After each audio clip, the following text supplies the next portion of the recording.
ညာဆိုင်အလုပ်လုပ်နေကြတဲ့သူတွေတော်တော်များများရှိမယ်လို့ထင်တယ်နေကင်းဘက်မှာအိပ်ရတယ်ညကြားမှာအလုပ်သွားရတယ်အလုပ်ကရွေးချယ်စရာမရှိဘူးဒီအလုပ်ပဲလောလောဆယ်မှာလုပ်နေရတယ်အဲ့တော့သူတို့မင်းများလာတယ်မိကွန်းလေးတွေကျမရေးပိုင်းဆိုင်ရာအလားပါပိုင်းဆိုင်ရာနဲ့ပတ်သက်တဲ့မိကွန်းအမေးများတဲ့၃ခုဒါဖော်ပြပေးမယ်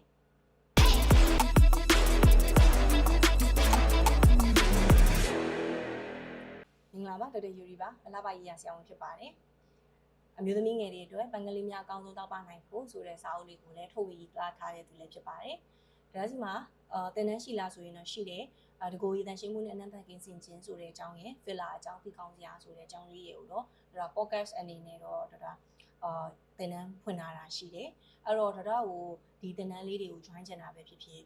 သို့မဟုတ်အရေးပြားနဲ့ပတ်သက်ပြီးတော့အလှပနဲ့ပတ်သက်ပြီးတော့ဆွေးနွေးချင်တာ online ကနေပြီးတော့စီကံပြချင်တာပဲဖြစ်ဖြစ်စာအုပ်ကို pre order တင်ချင်တာပဲဖြစ်ဖြစ်စာအုပ်ကကျတော့အောက်တိုဘာလကုန်လောက်ကြာရင်တော့စပြီးတော့ဖြန့်ဝေဖို့တော့ရှိတယ်အားဟာ pre order အနေနဲ့လာတည်ပေးချင်တာပဲဖြစ်ဖြစ်ဆိုရင်တော့ဒါကို Facebook ကနေပြီးတော့ပဲဆက်သွယ်ပေးပါလို့မြစ်တာရက်ခံနေရစီဆိုတော့ Facebook မှာဒေါက်တာယူရီလို့ရှာပါပြီးတော့ chat box ကိုတစ်ခါတည်းတန်းသွားပြီးတော့ပဲကိုလိုချင်တဲ့ service လေးကိုယူလို့ရပါတယ် admin တွေကတော့အမြဲတမ်းရှိနေပါတယ်တော်တော်များများလူနာလာပြကြတာကပြည်ပလူနာတွေများတယ်ပြည်တွင်းကလူနာတွေလည်းရှိတယ်ဒါပေမဲ့ညာဆိုင်အလုပ်ကိုလုပ်ကြရတဲ့လူအများစုဒီပြည်ပမှာနေထိုင်နေတဲ့လူငယ်တွေကဒါလည်းအများစုရှိကြတယ်ပေါ့နော်သူတို့အလုပ်တွေဆိုရင်မနေ့ည8နာရီကနေပြီးတော့မနေ့8နာရီလောက်ရတယ်တချို့တွေဆိုည4နာရီကနေပြီးတော့မနေ့4နာရီလောက်ရတာအဲ့တော့သူတို့ကပုံမှန်လူတယောက်လိုမျိုးအိတ်နေရတာမဟုတ်တဲ့အတွက်သူတို့မှာစိတ်ခံစားချက်အပိုင်းလေးတွေရှိတယ်သူတို့ကျန်းမာရေးအပိုင်းလေးနဲ့စိတ်ပူတဲ့အပိုင်းလေးရှိတယ်အဲ့တော့တော်တော်များများမေးကြတယ်ပေါ့နော်မေးခွန်း3ခုရှိတယ်နံပါတ်1မေးခွန်းကကြတော့ဆရာမကျွန်တော်ဒီလိုမျိုးပုံစံနဲ့ပဲညမအိတ်နဲ့ပဲအလုပ်လုပ်နေမယ်ဆိုရင်ရေရှည်ဆိုရင်ကျွန်တော်ရဲ့ကျန်းမာရေးကထိခိုက်လာနိုင်လားဆိုပြီးတော့အမေးများကြတယ်ပေါ့နော်အဲ့တော့ဒီမေးခွန်းအတွက်ကိုဖြေရမယ်ဆိုရင်ဖြစ်နိုင်တယ်ဆိုရင်တော့ဒီအလုပ်မှာခဏပဲနေပေါ့နော်ဒီထက်ကိုကောင်းကောင်းအိတ်လို့ရတဲ့အနေထားတစ်ခုမှရှိတဲ့တခြားမနေ့ပိုင်းလုပ်လို့ရတဲ့အလုပ်တွေကိုတော့မြန်မြန်တန်းနိုင်ဆုံးပြောင်းရွှေ့ရမျိုးတော့လုပ်စီချင်တယ်ဒါပေမဲ့ရေရှည်မှာအန်ဒီရဲ့ရှိလားဆိုရင်တော့ထိခိုက်နိုင်တာမျိုးလေးတွေရှိတယ်တချို့ကြတော့လေဒီအပတ်ကညဆင်းပြီးတော့နောက်အပတ်ကမနေ့ဆင်းရတယ်သူတို့စိုင်းချပေးတဲ့အတိုင်းပဲကျွန်တော်ကျမတို့ကဆင်းရတယ်ဆိုသူတို့ဒီအခုပတ်လေးတွေကညဘက်ကောင်းကောင်းအိပ်ရမယ်ပဲကြံသေးနောက်နေ့မနေ့ကျတော့ညဘက်ကြီးကအလုပ်လုပ်တာဖြစ်တဲ့အတွက်အုံနောက်ကနေပြီးတော့ bio clock ကမမှန်ကြတာများတယ်အဲ့တော့အုံနောက်ကလိုက်ပြီးတော့ချိန်ထားရတာလဲခက်တယ်အဲ့တော့အိပ်ရမှာလားဟိုကဖြစ်ရမလားအဲ့တော့ဟော်မုန်းကဘယ်အချိန်မှဘယ်လိုထုတ်ရမလဲဆိုတော့ကမောက်ကမဟော်မုန်းပြောင်းလဲနေများကြတာဖြစ်ပြီးတော့မျိုးသမီးတွေဆို menstruation တွေထိန်သွားတာအထိကိုဖြစ်ကြတာတွေ့ဘူးလေအဲ့တော့အဲ့လိုမျိုးခဏဆိုင်းနေရွှေ့ပြီးတော့ညာဆိုင်နေဆိုင်ပြောင်းနေတဲ့လူတွေမှာကြတော့ရေရှည်မပြောနဲ့ရေလိုမှာကိုသူတို့အတွက်ကရေပြတ်နာတွေဖြစ်နိုင်တယ်လို့ဒီမျိုးသမီးတွေဆိုရင်လည်း menstruation ပိုင်းဆိုင်ရာတွေဒီဝက်ချံပြဿနာအဲ့ဟာတွေကအရန်ကိုတွေးရတဲ့အထဲမှာပါချို့တွေဆိုဝမ်းနေပါကြီးပါချုပ်ကြတယ်ပေါ့နော်အဲ့လိုမျိုးဒါပေမဲ့ဒီလိုမျိုးအဆိုင်တွေသွားရမျိုးမဟုတ်ဘဲနဲ့တောက်လျှောက်တစ်နှစ်ပတ်လုံး2နှစ်ပတ်လုံးကိုတောက်လျှောက်ညဆိုညယူပဲဂျူဒီချအဆိုင်ချထားတဲ့လူတွေရှိတယ်အဲ့လိုမျိုးပဲလုပ်ရတယ်သူတို့ကြတော့တိတ်ပြဿနာမရှိဘူးသူတို့အုံနောက်ကကို bio clock ကို ready ဖြစ်ပြီးသားမနေ့ဆိုရင်အိမ်ညဆိုရင်အလုပ်လုပ်ပဲဆိုတော့သူတို့ကကြတော့မသိရင်တော့ဟိုးပဲအနောက်တိုင်းနိုင်ငံမှာနေရတဲ့လူလိုမျိုးသူတို့ရဲ့အုံနောက်sensor ကတမျိုးပြန်ဖြစ်သွားပြီသူတို့ကကြတော့အဆင်ပြေတယ်တိတ်ပြီးတော့ရေတိုမှာပြဿနာမရှိနိုင်ဘူးဒါပေမဲ့ရေရှည်မှာဆိုရင်ကြတော့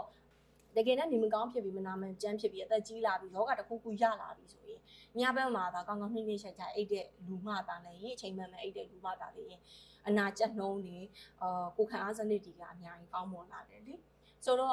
ဒီသူတို့အနေရရှိနိုင်လားဆိုတဲ့ဟာကိုတော့ဒီမှာအစုလိုက်ဖြေသွားတာတော့တစ်ခုခုတော့ရမယ်လို့ထင်တယ်ပေါ့နော်နောက်ထပ်မေးခွန်းတစ်ခု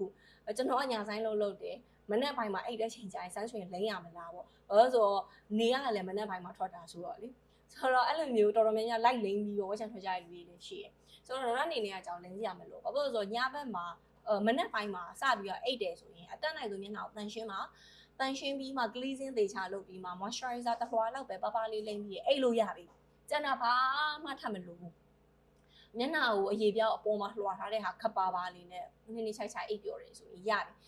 ်ဘာလို့စမ်းရွှေလိမ့်ရလောက်ကြကိုကအရိတ်ထဲမှာအိတ်တာလေအမှောင်ထဲမှာအိတ်တာဖြစ်တယ်နေကကိုထူးထွေပြီးဟိုကပြန်ဝရဏမှာကိုတွေထွက်အိတ်နေကြတာလည်းမဟုတ်ဘူးလေ ဆိုတော့မလိုအပ်ဘူးဆိုတော့ sunscreen လိမ့်စရာမလိုဘူးအဲ့တော့ညကြရင်ရော sunscreen လိမ့်ရမလားဆိုရင်ကိုညအလုပ်စထွက်တဲ့ချိန်ကလည်းည9 နာရီဖြစ်နေပြီအဲ့ချိန်ကျလည်း sunscreen မလိုအဲ့တော့အဟာကြောင့်ဒီညဆိုင်လုပ်တဲ့လူတွေတော်တော်များများဒီသူတို့ရဲ့တစ်နေ့ပတ်လုံးမှာ sunscreen မလိုဘဲနဲ့ပဲ sunscreen မဝယ်ဘဲနဲ့ပဲနေသွားတဲ့အနေအထားမျိုးတွေလည်းရှိလိမ့်မယ်ဘယ်ချိန်ကျရင်တော့သူတို့ sunscreen လိမ့်ရမယ်ဆိုသူတို့ပိတ်ရက်လေးတွေရှိတတ်တယ်အဲ့ဒီပိတ်ရက် holiday ရတဲ့ချိန်လေးဆိုတကယ်ချင်းနဲ့ hang out လုပ်တာပြင်မှာမုတ်ထွက်စားမျိုးလေးတွေရှိတယ်အဲ့လိုမျိုးနေထားဆိုရင်တော့မနေ့ပိုင်းပုံမှန်ပြန်ဖြစ်သွားတာဖြစ်တဲ့အတွက် sunscreen လိမ့်ပြီးတော့ပြင်ထွက်တာ mask အုပ်ထုတ်ဆောင်တာတော့သူတို့လုပ်ဖို့လိုလိမ့်မယ်ဆိုတော့နံပါတ်3ချက်အဲ့ဆိုရင်အခုညာဆိုင်လောက်ကလည်းကျွန်တော်ထွက်လို့မရသေးဘူးဆရာမပြောသလို okay စူးစမ်းမယ်တက်နိုင်ဆုံးထွက်နိုင်အောင်လုပ်မယ်လုပ်ပြအောင်မယ်ကောင်းမော်မော်အိတ်ဆက်လို့ရတဲ့အလုပ်ပေါ့ဒါပေမဲ့လက်ရှိအနေထားမှာထွက်လို့မရသေးအဲ့ဆိုကျွန်တော်အိုမမြန်အောင်ကျွန်တော်ဘာတွေ view ဆိုင်ရမလဲအရေးပြားကဒီညိုညစ်ပြီးတော့အရေးချောင်းတွေထွက်လာမှလည်းစိတ်ပူတယ်ရေပြားချမ်းမှရေကောင်းချင်တယ်ဘာတွေ view ဆိုင်ရမလဲဆိုရင်တော့ဒါအနေနဲ့တော့အဲ့ချိန်ကိုပြင်လို့မရဘူးကို့မှာ excuse မရှိတော့ဘူးပေါ့နော်အဲ့တော့နံပါတ်1နှစ်ကကြောင့်ချို့ရက်တွေမှာကောင်းကောင်းအိတ်လို့ရတဲ့ရက်လေးတွေရှိတယ်အဲ့လိုမျိုးနေထားမှာဆိုရင်နှစ်ချိုက်အိတ်ဖို့တော့ကိုမလက်တိုနီဆေးလေးတောက်လို့ရတယ်ဒါမလက်တိုနီရဲ့အကြောင်းကိုတော့ပြောပြပေးဘူးလေအဲ့ဒီအဆေးအကူအညီလေးကိုယူပြီးတော့အဲ့ဒီရတဲ့ရက်မှာကောင်းကောင်းနှစ်ချိုက်အိတ်ပါစောစောအိတ်ပြီးတော့လုပ်လို့ရတယ်အဲ့ဒီဆေးအကြောင်းလေးလည်းတော့ပြောဘူးပဲနောက်ကအချို short စေခြင်းနဲ့အစားအသောက်နဲ့ view site ဖို့တော့လုပ်နေမယ်အချိုစားတဲ့အချိန်ကြာရင်ဆိုရင်ပါဇက်တွေကိုချိုတဲ့ဟာပေါ့juice ပဲဖြစ်ဖြစ်ရေပဲဖြစ်ဖြစ်ဒီ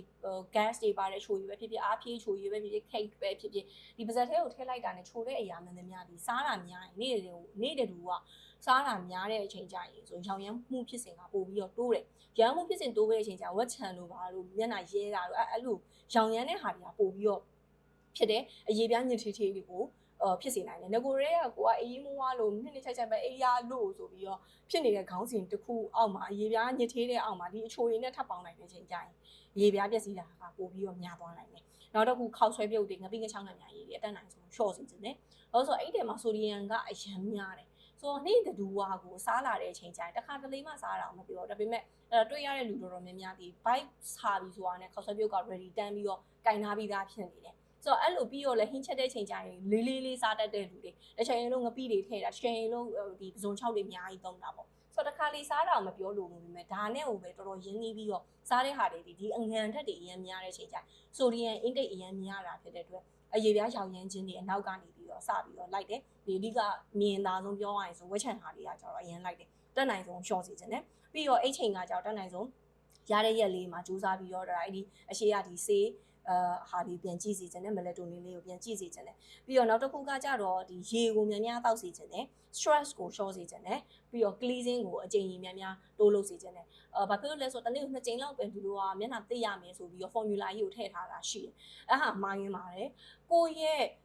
activity ပေါ်မှာမူတည်ပြီးတော့လှုပ်ရှားတဲ့ပေါ်မှာမူတည်ပြီးတော့မျက်နှာအကြိမ်ကြီးတိုးလို့ရတယ်ဒါပေမဲ့မျက်နှာတပီတိုင်းတော့မျက်နှာသစေးကိုတော့ gentle cleanser လိုမျိုးပဲသုံးပါဟိုလိုမျိုး forming အရင်ဖြစ်ပြီးတော့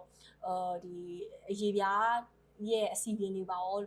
ပါသွားစေလောက်လိုက်တဲ့ forming ဖြစ်လွန်အကြီးအမြုပ်များလွန်အကြီးတဲ့ဟာတွေတော့မသုံးနဲ့ပေါ့နော် gentle ဖြစ်တဲ့ဟာတွေနဲ့သုံးလို့ရတယ်3ချိန်လောက်ထိကောင်းကောင်းတက်လို့ရတယ်ဒါပေမဲ့မျက်နှာတပီတိုင်းမှာတော့ moisturizer နောက်ကလိုက်လိုက်ပေါ့အဲ့တော့လက်ရှိမှာကိုအလုပ်ပြောင်းမှုဆိုလို့ပြည်သေးဘူး view site စီကိုကလည်း view site ချင်တယ်ဆိုရင်တော့အခုဒါပြောတဲ့ဟာတွေဒါအကုန်လုံးပေါ့နော်ကိုလိုက်လောက်ရမယ်ဟာတခုမှမကြံလိုက်လောက်ရမယ်ဟာဖြစ်တယ်ဒါဆိုရင်တော့ရေရှည်မှာကိုရဲ့အရေးပြားကို1000တနေဟာထိမ့်သိမ်းပြီးသားအရာဖြစ်သွားလိမ့်မယ်ဆိုတော့ဒီဗီဒီယိုမှာဒေါ်လာအချက်3ချက်ပြောပြသွားတယ်ညာဆိုင်အလုပ်လုပ်နေတဲ့လူတွေအတွက်အများကြီးကျိုးရှိမယ်လို့ပြောလင်းနေကိုယ်တငယ်ချင်းတွေလည်းဒီထဲကနေပါတယ်ဆိုရင်သူတို့ကိုမျှဝေပေးပါအောင်